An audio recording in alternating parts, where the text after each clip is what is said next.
Hey everybody, Kelvin Chin here, and I wanted to share something with you guys. A 40 to 50-second audio clip that I got from one of my students in London, England, one of my meditation students. And as you guys know, if you've taken my meditation class, you know that there's a certain technique involved in it. It's not just closing your eyes and letting your mind wander and so forth, although we do allow our mind to wander in turning within meditation. But that's not the technique. Because most people, if they just close their eyes and let their mind wander, they'd be obsessing about problems they're having. But the closing of the eyes and letting one's mind wander, is the attitude, we could say, in our technique of turning within meditation. However, there's a specific technique involved that you learn when you take my 4-day class. That said, what you're going to hear in this 50-second audio clip from one of my students is how, after some years, I think she's been meditating about 2 years now,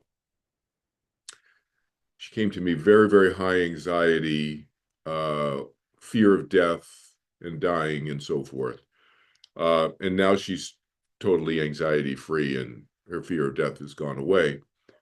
But you'll hear her describe here in this short clip what her meditation is like now after a couple of years. And what people find is that, yes, the technique is very important initially in the first months and years when they first learn. But after a while, the technique starts to drop away more and more, and the mind just naturally goes into a state where, in the Houston Astrodome analogy, for those of you who know that analogy, you're way out of the 8-inch bucket part of your mind, and you're way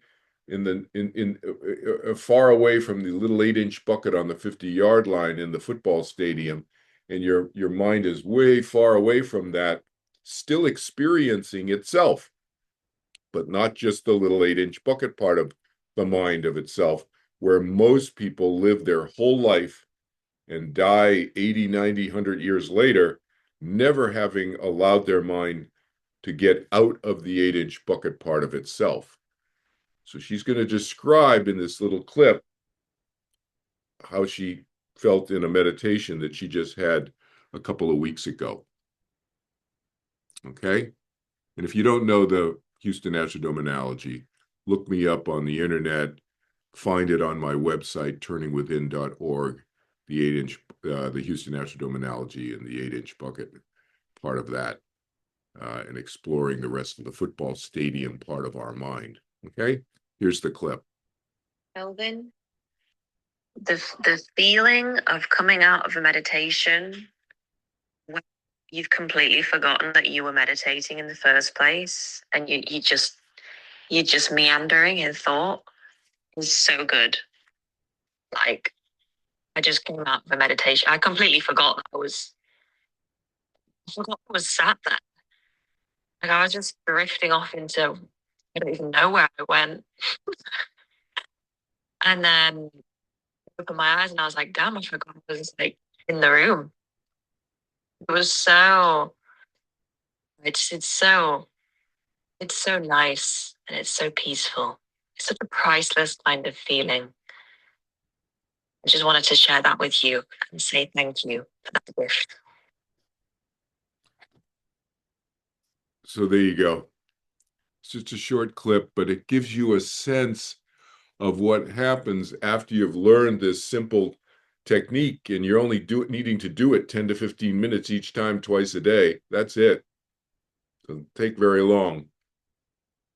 But what happens after a while, you learn the technique, and the technique itself starts to drop away more and more frequently, where eventually your mind is literally experiencing its expanded sense of self.